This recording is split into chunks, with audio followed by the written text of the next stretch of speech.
David Bennett had exactly $47 in his checking account and a plane ticket he never asked for, when a stranger in a suit that probably cost more than David's car looked him dead in the eye, in front of 12 executives from 4 different countries, and asked a question that made the CEO's face turn the color of old paper. "Does your CEO know who you are?" Nobody in that room moved. Nobody breathed. And David, who 3 weeks earlier had been standing in a Kestrel Logistics parking lot trying to figure out how he was going to pay for his daughter's school shoes, had no idea that his whole life was about to split cleanly into before and after. But to understand that moment, you have to go back.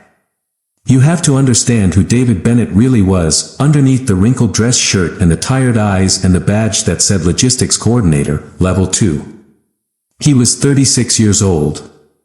He had a 7-year-old daughter named Emma with his late wife's exact same laugh, and he had been raising her alone for 2 years, ever since Sarah lost her fight with the kind of cancer that doesn't care how much you love someone. David didn't talk about that time. He didn't talk about a lot of things. Because before Kestrel Logistics, before the cramped cubicle and the fluorescent lights and the manager who called him son in a voice that meant the opposite of respect, David Bennett had been someone else entirely. He had been a United States Coast Guard rescue swimmer. 10 years of pulling people out of water that wanted to kill them, out of capsized boats and burning rigs and storms that turned the ocean into something biblical. He had a chest full of commendations in a shoebox in his closet that he hadn't opened since the funeral. He never mentioned any of it at work. Not once. Because the man he used to be belonged to a life that ended the day Sarah did, and the man he was now just needed a paycheck and a job that let him pick Emma up from school by 4. That was the David Bennett that Grant Salinger saw every single day and understood absolutely nothing about. Grant Salinger was the CEO of Kestrel Logistics, a mid-size shipping and freight company clawing for relevance against giants 10 times its size. Grant had inherited his position more than he'd earned it, and he had a particular talent for making the people beneath him feel small enough to fit in his pocket. He also had a nephew named Tyler who needed a title, and David's steady, reliable, unglamorous competence had become, in Grant's mind, an obstacle. David never missed a deadline. David never made excuses, even when his daughter had a fever and he was running on 90 minutes of sleep. And somehow that made Grant dislike him more, not less. There is a certain kind of man who cannot stand to be quietly outperformed by someone he considers beneath him, and Grant Salinger was exactly that kind of man. So when Kestrel's biggest deal in company history started to collapse, a shipping contract worth almost $200 million with a Dubai-based maritime conglomerate, Grant saw an opportunity dressed up as a crisis. He called David into his office on a Tuesday morning. The office had a view of the harbor and a leather couch nobody ever sat on, and Grant didn't offer David either. "I need you to go to Dubai," Grant said, not looking up from his phone. "The Al Mansour account is falling apart. Our regional lead had a family emergency, and frankly, everyone else on my team has better things to do than clean up a mess this size." David felt something tighten in his chest. Not fear exactly. Recognition. He'd seen this move before, in a different uniform, a different life. Somebody hands you the impossible job, quietly hoping you drown in it, so they have a clean excuse for what they wanted to do anyway. "When do I leave?" David asked. "Thursday," Grant said. Economy seat, obviously. And David. He finally looked up, and there was something almost gleeful behind his eyes. "This is a big opportunity for you. Don't waste it." What Grant didn't say, what David only half suspected at the time and would later confirm from a sympathetic coworker in HR, was that Grant had already drafted David's termination paperwork. If David failed in Dubai, and Grant had made very sure he'd be walking in with outdated briefing documents, no support staff, and a hotel budget that wouldn't cover breakfast, then Grant would have his excuse. A single dad with too many accommodation requests, too many early pickups, quietly shown the door under the cover of a failed deal that was never winnable in the first place. Tyler was already measuring the cubicle. David didn't know any of that yet. He only knew he had 3 days to prepare for the biggest meeting of his professional life, with almost nothing to prepare with, and a daughter at home who needed him to come back in one piece, figuratively and financially.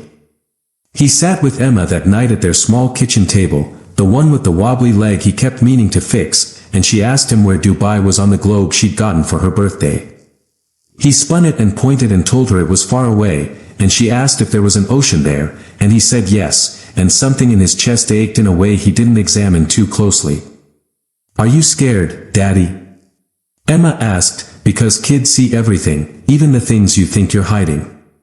A little, David admitted, because he never lied to her, not about the things that mattered. "But I used to do harder things than this. A long time ago." "Like what?" "I'll tell you when you're older," he said, and kissed the top of her head, and that was the closest he came, in that entire conversation, to telling his daughter that her father had once jumped out of helicopters into hurricanes. The flight to Dubai was 18 hours of cramped knees and recycled air, and David spent most of it rereading outdated shipping manifests Grant's assistant had emailed him at 11 the night before, printed at his own expense because Kestrel wouldn't cover it.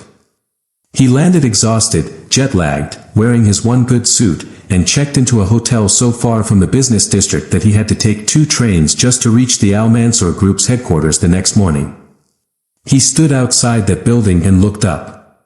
It didn't just scrape the sky, it seemed to be daring the sky to do something about it, 70 stories of glass catching the desert sun like a blade. Inside, the lobby alone was bigger than the entire floor David worked on back home. Marble everywhere, water features that whispered instead of splashed, and a receptionist who looked at his slightly wrinkled jacket with an expression she was too professional to fully hide. "Mr. Bennett," she said. "You're here for the Kestrel Logistics account. The board is expecting a senior representative." "That's me," David said, and even he heard how thin that sounded. The boardroom on the 42nd floor held 12 people. Executives, lawyers, a translator, and an empty chair at the head of the table that everyone kept glancing at like it belonged to someone whose presence changed the temperature of a room just by being expected. David sat where he was told, opened his outdated folder, and began, doing his absolute best to defend numbers that didn't add up and timelines that didn't hold, because that was the job Grant had actually sent him to do. Not to close a deal. To be the fall guy standing in front of one when it finally fell. 10 minutes in, one of the senior lawyers cut him off mid-sentence. "Mr. Bennett, no offense, but is Kestrel sending its junior staff to negotiate a contract of this size? We were told a senior director would be present." David felt his face get hot. He thought of Emma, of the mortgage payment due in 9 days, of Grant's gleeful little smile back in that office with the harbor view. "I understand the concern," David said, steady, because a rescue swimmer learns very early that panic is a choice, not a reflex. "I've reviewed every detail of this account personally, and I'd like the chance to walk you through where I believe the miscommunication happened, and how we fix it."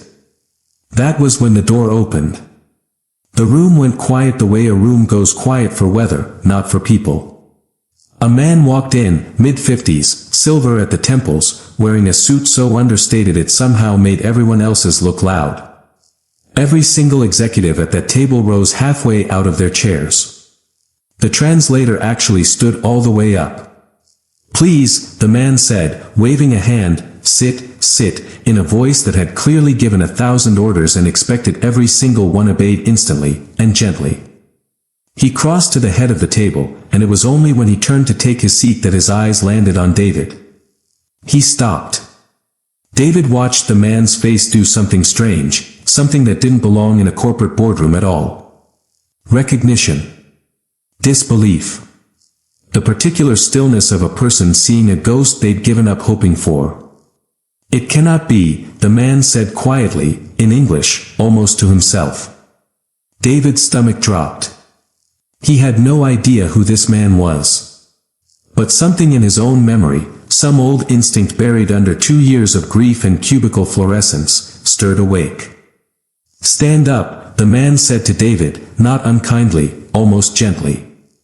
"Please. Stand up." David stood, confused, aware of every eye in the room on him now. The man walked around the table slowly, like he needed the extra seconds to be sure, and stopped directly in front of David, searching his face the way you search for a landmark you were told you'd never see again. Petty Officer Bennett, the man said. Coast Guard. Rescue swimmer. Gulf of Mexico. October, 14 years ago. A supply rig capsized in a storm that wasn't supposed to be that bad, and it was that bad anyway. The room had gone from silent to something past silent. David's chest constricted. He remembered that storm the way you remember the worst night of your life, in pieces, in flashes. Water black as oil. A rig groaning like a dying animal.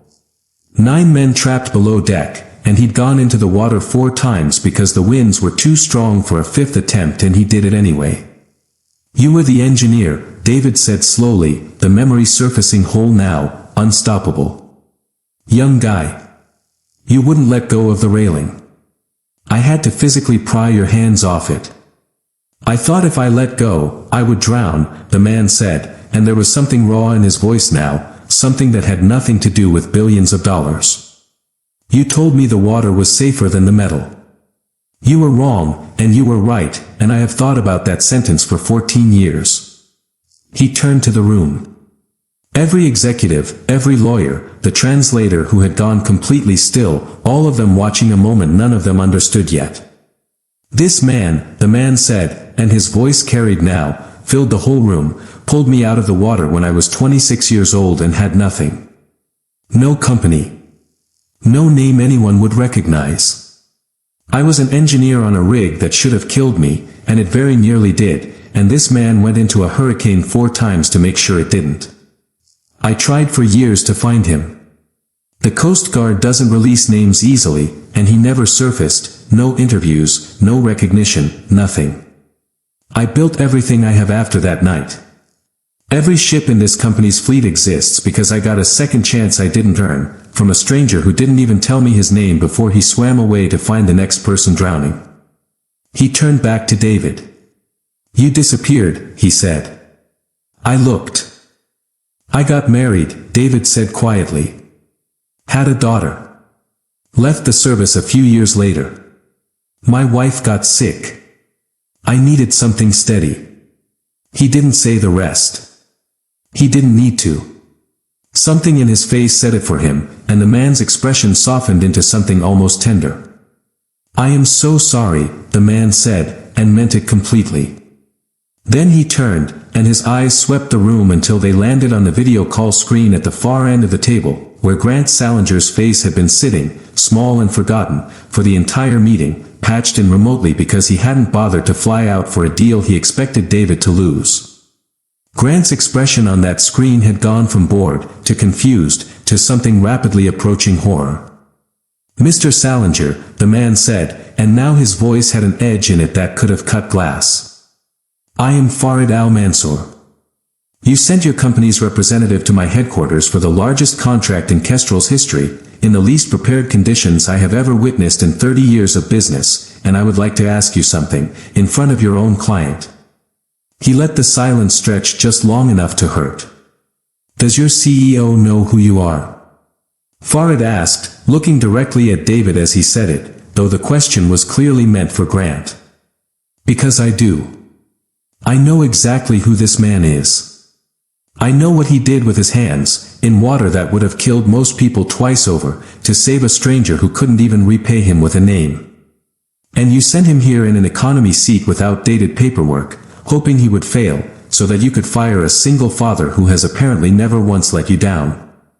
Grant's face on the screen had gone white, then red, then a color that had no name, stammering something about miscommunication, about resources, about how proud Kestrel was of David's work, all of it 30 seconds too late, and everyone in that room knew it. The deal is done, Farid said simply, turning away from the screen like Grant no longer existed. $200 million, on the original terms, with one condition. David Bennett leads this account, personally, or there is no deal at all. He paused, looked at David again, and something like a smile broke through the weight of the moment. And a second condition, which is not for negotiation. I would like to meet your daughter someday.